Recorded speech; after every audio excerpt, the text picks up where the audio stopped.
সকালে জলসা, সকালে জলসা। শুধু কবিতার জন্য এই জন্ম, শুধু কবিতার জন্য কিছু খেলা, শুধু কবিতার জন্য একা হিম সন্ধে বেলা ভুবন পেরিয়ে আসা। নমস্কার দর্শক বন্ধুরা, আপনারা দেখছেন চ্যানেল ভিশন নিবেদিত আপনাদের অতি প্রিয় অনুষ্ঠান সকালের জলসা। আর অনুষ্ঠান সঞ্চালনায় রয়েছি আমি আপনাদের বন্ধু তানিয়া। আর কেন বললাম শুধু কবিতার জন্য এই জন্ম, কারণ আজকে আমরা যেই শিল্পী বন্ধুকে পেয়েছি তার ভালোবাসা, ভালো থাকার জায়গা কবিতাকে ঘিরেই। চলুন তাহলে শিল্পী বন্ধুর সাথে আমরা পরিচয় করে নিই। নমস্কার। নমস্কার। কেমন আছেন বলুন? ভালো আছি, খুবই ভালো আছি। আচ্ছা, আপনার নাম আর কোথা থেকে আসছেন? আমি কৈখালি থেকে আসছি। আমার নাম রুশতী সিংহ রায় দাস। আর প্রথমেই তো আমি শুরুতেই বললাম আজকে আমরা আবৃত্তি শিল্পী বন্ধুকে পেয়েছি, তাই তো? আমরা ভীষণ সুন্দর সুন্দর কবিতা শুনে আজকে সকালটা শুরু করব। প্রথমেই কি নিবেদন রেখেছেন? বর্ষার দিনে কবিতাটা আমি বলতে চাই। বাহ। এই বৃষ্টির ওয়েদারে একদম, আশা করি সবার ভালো লাগবে। শুনে নি। রবীন্দ্রনাথ ঠাকুরের কবিতা বর্ষার দিনে। এমনও দিনে তারে বলা যায়, এমনও ঘন ঘোর বরিশায়, এমনও মেঘ স্বরে বাদল ঝড় ঝরে, তপন হেন ঘন তমসায়। সে কথা শুনিবে না কেহ আর, নির্জন নিভৃত চারিধার। দুজনে মুখোমুখি গভীর দুঃখে দুঃখী, আকাশে জল ঝরে অনিবার। জগতে কেহ যেন নাহি আর, সমাজ সংসার মিছে সব, মিছে এ জীবনের কলরব। কেবল আখি দিয়ে আখির সুধা প্রিয়ে, হৃদয়ে দিয়ে হৃদয় অনুভব। আধারে মিশে গেছে আর সব, বলিতে ব্যথিবে না নিজ কান, চমকে উঠিবে না নিজ প্রাণ। সে কথা আঁখি নিরে মিশিয়া যাবে ধীরে, বাদল বায়ে তার অবসান। সে কথা ছেয়ে দিবে দুটি প্রাণ, তাহাতে এ জগতে ক্ষতিকার। নামাতে পারি যদি মনোভার, শ্রাবণ বরিশনে একতা গৃহ কোণে, দু কথা বলি যদি কাছে তার, তাহাতে আসে যাবে কি বাকার। আছে তো তারপরে 12 মাস, উঠিবে কত কথা কত হাস, আসিবে কত লোক কত না দুঃখ শোক। সে কথা কোনখানে পাবে নাশ, জগৎ চলে যাবে 12 মাস। ব্যাকুল বেগে আজি বহে বায়, বিজলি থেকে থেকে চমকায়। যে কথা এ জীবনে রহিয়া গেল মনে, সে কথা আজই যেন বলা যায়, এমন ঘন ঘোর বরিশায়। যে কথা এ জীবনে রহিয়া গেল মনে, সে কথা আজই যেন বলা যায়, এমন ঘন ঘোর বরিশায়। বর্ষার দিনে আমরা কবিগুরুর বর্ষার দিনে কবিতাটা শুনলাম। এ যেন এক প্রাসঙ্গিক কবিতা, ভীষণ ভালো লাগলো। কবিতার প্রতি ভালোবাসা কতদিন ধরে? কবিতার প্রতি ভালোবাসা বলতে গেলে আমার ছোটবেলা থেকে কবিতার পরিমণ্ডলে বড় হওয়া। আচ্ছা। আমার বাবা ভালো কবিতা বলতেন, ওনার কবিতা আমি শুনতাম ছোটবেলায়, খুব ভালো লাগতো কবিতাগুলো শুনতে। তারপর আস্তে আস্তে বড় হই, বড় হওয়ার পরে কবিতাগুলো সেই বাবার কবিতাগুলি বলার চেষ্টা করতাম। আচ্ছা। তারপর রত্না মিত্রের কবিতা, বীরেন্দ্র চট্টোপাধ্যায়ের কবিতাগুলো আমি নিজে নিজে তুলতাম। এইভাবে আস্তে আস্তে মানে কোথাও কি কবিতা নিয়ে প্রশিক্ষণ নেওয়া হয়নি? প্রশিক্ষণ নিয়েছি, তারপর ওনার কাছে রত্না মিত্রের কাছে শিখতে ঢুকেছি, ব্রতদীপ বন্দ্যোপাধ্যায়ের কাছে ওনার কাছেও শিখেছি। তারপর এখন আমি বর্তমানে সুতপা বন্দ্যোপাধ্যায়ের কাছে শিখি। বাহ, ভীষণ সুন্দর একটি কবিতা দিয়ে আজকে সকালটা আমাদের শুরু হলো, ভীষণ ভালো লাগছে। পরের কবিতা কি শুনছি? কবি শ্রীজাতর কবিতা ক্যাফে কর্নারে। শুনছি তুমি এই শহরে 2-4 দিনের অফিস ট্যুর। তোমার কাজের জায়গা থেকে আমার পাড়া অনেক দূর, মাঝে কোথাও বসা যায় না, দেখা হয়নি বছর 5। ছোট্ট টেবিল, অল্প কথা, হালকা দুটো কফির আঁচ। বৃষ্টিতে সব শার্সি ভেজা, কফির কাপে এক চুমুক। নকশা তোলে খয়েরি ধোঁয়া, নীলচে আগুন জ্বালায় বুক। সেই যেখানে কলেজ কেটে বিকেলগুলো পাল্টাতাম, মনে পড়ছে। এখন কিন্তু একটা কফির অনেক দাম। এক জীবনে দাম মেটাতে কে পারে? 4টে নাগাদ থাকবো আমি, আসবে ক্যাফে কর্নারে?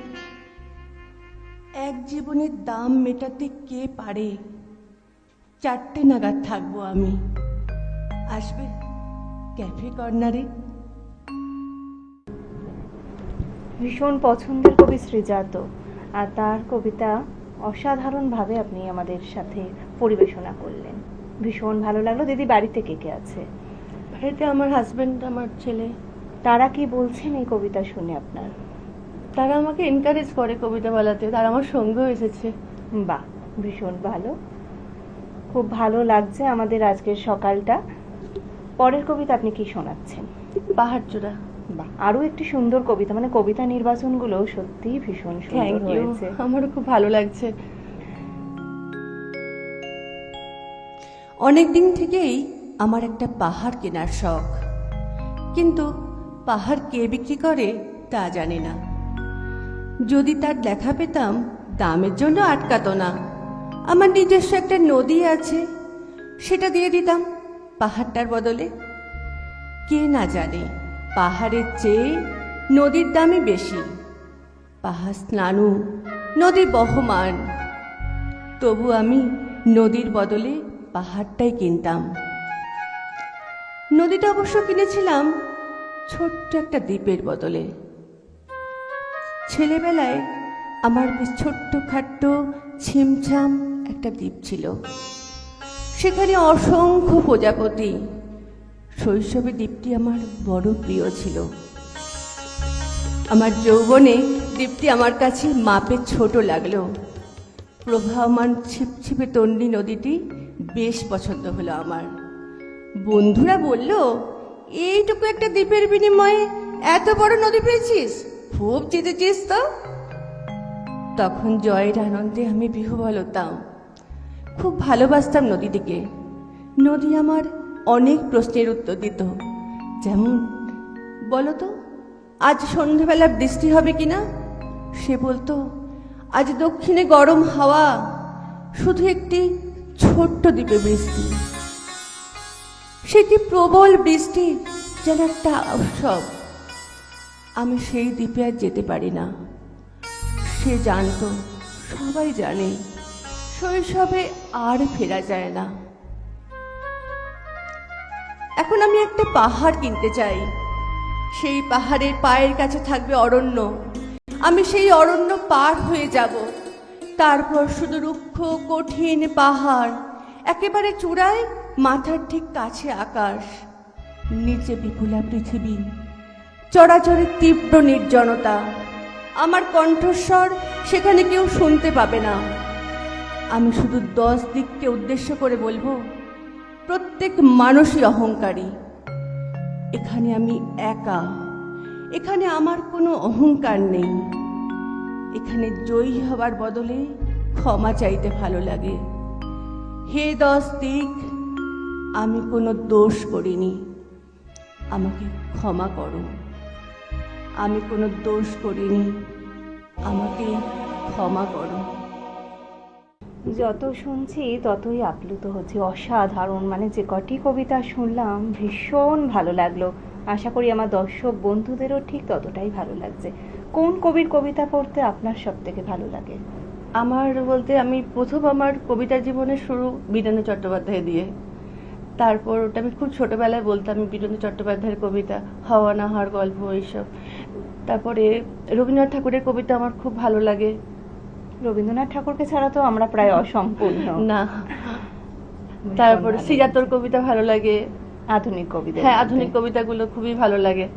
বাহ, আমার তো গল্প করতে ইচ্ছা করছে, কিন্তু তার থেকেও অধিক ইচ্ছে করছে আবারও কিছু শুনতে। এবারে কি শুনবো? মানে মা কবিতাটা বলছি বাহ, বর্তমান আরেকটি পরিস্থিতি নিয়ে। সুন্দর কবিতা। চলুন আমরা তাহলে শুনে নিই। মল্লিকা সেনগুপ্তের কবিতা মা।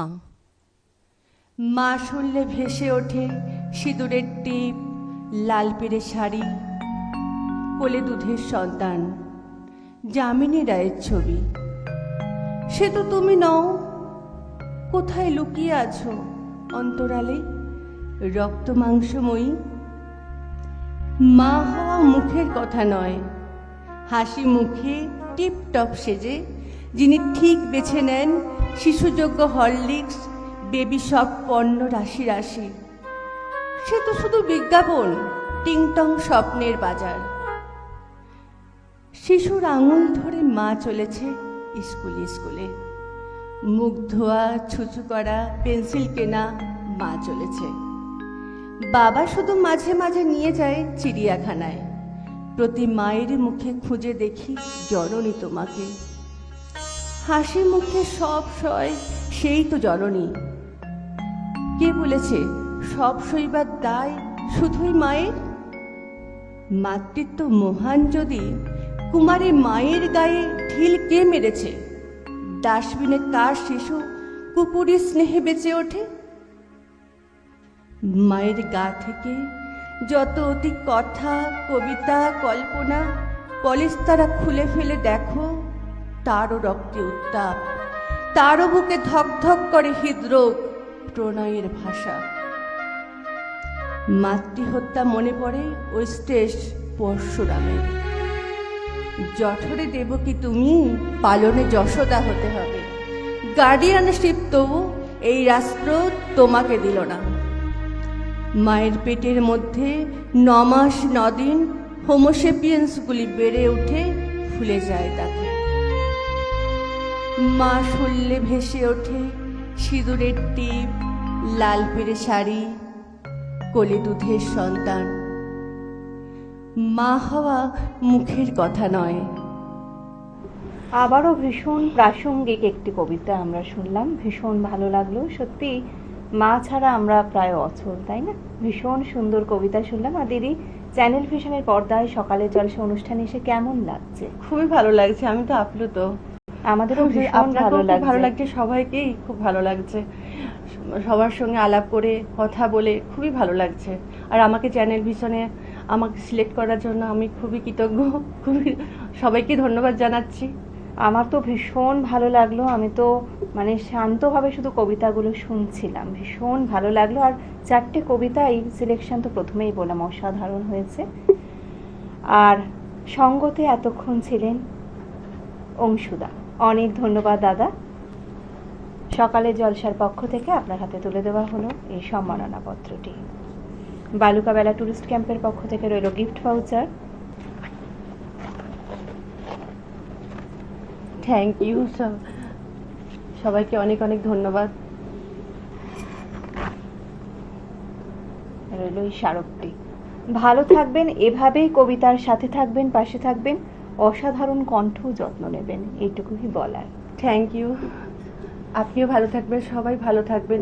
সবাইকে অনেক শুভেচ্ছা, ভালোবাসা, প্রণাম জানাচ্ছি। আপনাকেও। এতক্ষণ ধরে আমার কবিতা শোনার জন্য সবাইকে অনেক অনেক ধন্যবাদ। শুভকামনা সবার জন্য রইল। আপনার জন্য চ্যানেল ভিশনের পক্ষ থেকে অনেক শুভেচ্ছা, শুভকামনা। ভালো থাকবেন, সুস্থ থাকবেন, এভাবেই শিল্প জগতের সাথে থাকবেন, পাশে থাকবেন। সকালে জলসা, সকালে জলসা, সকালে জলসা।